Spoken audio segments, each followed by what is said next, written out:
Hello and welcome to Craft with Sarah. In this video I'm showing how to make these 6 easel cards that come as a bonus file in the VIP option, the Instant Access bundle for the Card Making Countdown 2026.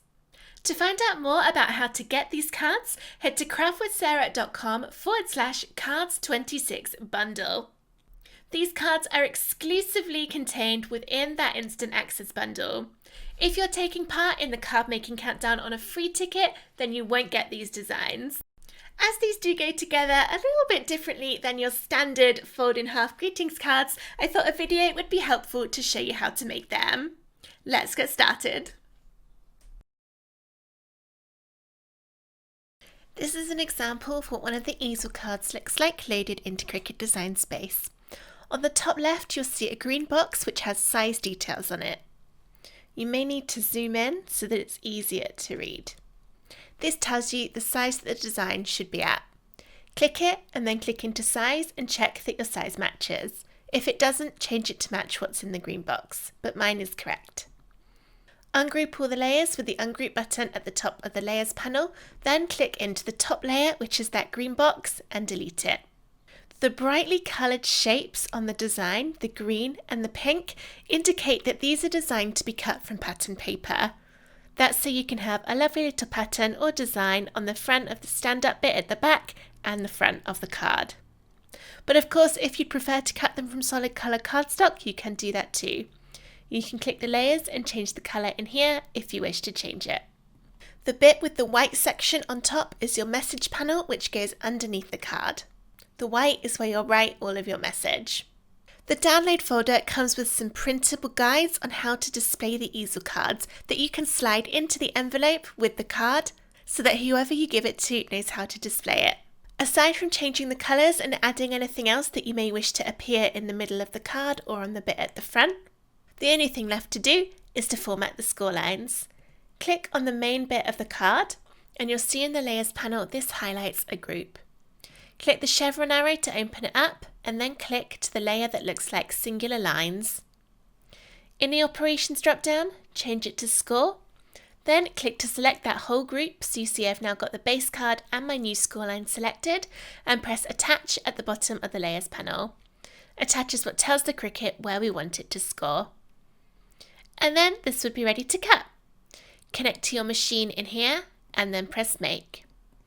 That will separate out all of the colours for you. You can change the paper size in the drop down here. If you want to, you can then click and drag to move things about to take up less space on your cardstock. Just make sure when you're moving that nothing overlaps, otherwise it won't cut out properly. When you're happy with how all your colours are looking, press Continue and follow the on-screen instructions to get everything cut from your cardstock. When you're cutting your base card pieces, which is the one with the score lines on, I recommend using a card that's coloured on both sides because you'll see both sides of this when it's all folded up, and also use a fairly thick cardstock for the base. The detail layers on top don't really matter, but your base should be quite a thick card so that it's able to hold itself upright. Here are all the pieces of my easel card cut out and ready to go together. I'm using Barely Art Glue for this project, but I also like Collal. The reason I like these two glues is they don't bend or wrinkle the card like other glues can do. The download folder for each of these easel cards contains an assembly guide to show you the order to stick all the pieces together in. I'm gluing all of the pieces. I'm not using any foam squares for them. The only foam squares we'll need are to add the little bridge at the front, which is how the card stands up.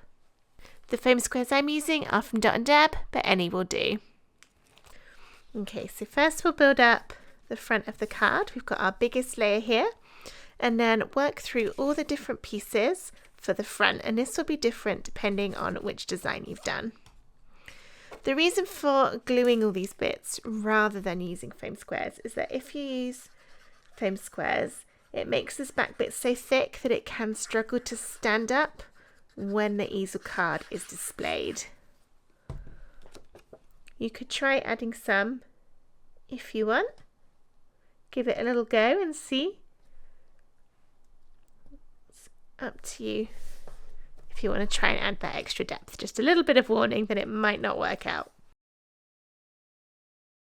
Some of the pieces are quite thin, which is where the Barely Art glue is really good because it's got such a thin nozzle on it that you can get around these little areas nice and easily.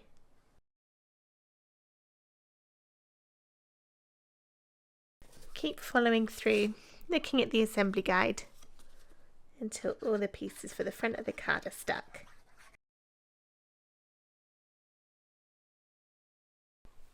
Here are all the front pieces now they're glued on, and even though there aren't any foam squares, there is still quite a lot of dimension just because it's so many bits of cards all on top of themselves.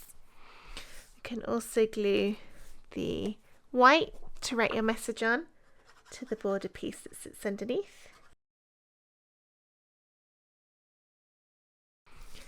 And the pattern paper onto the front bit. Then at this point you can either put together your card structure, or you can add any other decorations that you've got to these two pieces. For instance, you might want to add a message or a sentiment on here and maybe a little picture in the middle of this one. All the cards from this collection of easel cards are designed so that the pattern paper is enough to finish them off beautifully, but it gives you scope so that if you want to put something else in the middle, you can. Now we'll take the base card.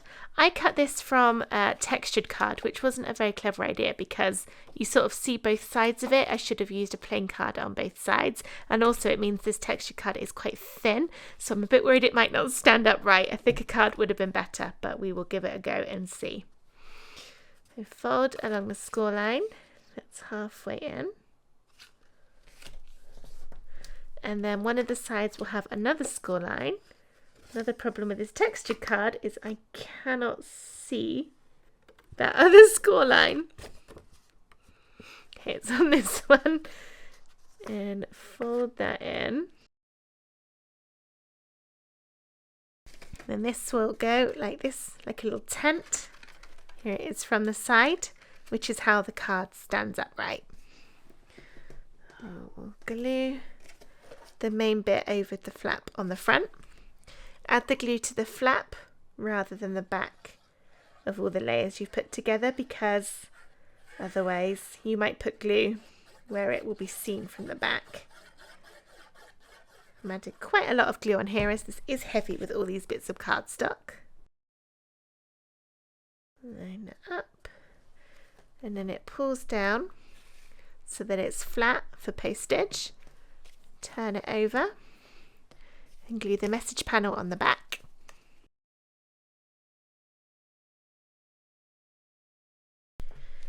There we are. Then flip around, and then the other bit you've got left will be stuck on with foam squares near the front. There's no exact right or wrong way to do it. If you're having trouble with it standing up, then take it off this bit and do it again and add a second level of foam squares. So stack foam squares on top of the foam squares you've already put on, and that will help give it a little bit more for the easel card to grab onto.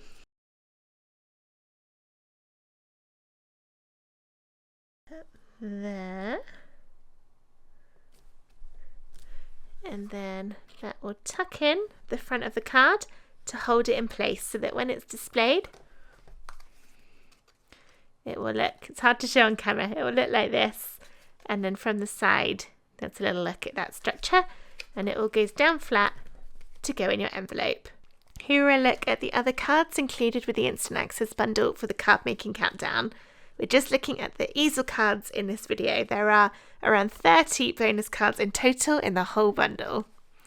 We've also got this one, which comes up like this with a hearts design. There's this abstract one, and I love the colours of how this one turned out.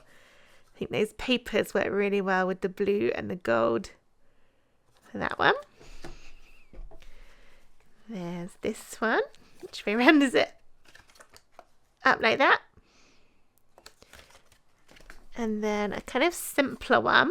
This one would look really nice with something in the middle because it does have quite a lot of that space. That one tucks around like that.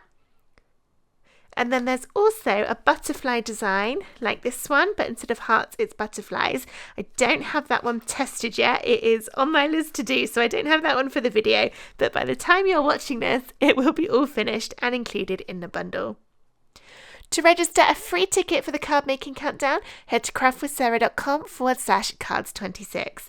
Remember that with the free tickets, you don't get access to these particular easel cards, but you do get 14 brand new card making projects released one a day over 2 weeks in June.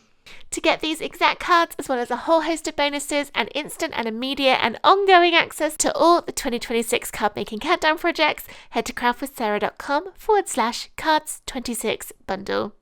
For any questions, email hello@craftwithsarah.com.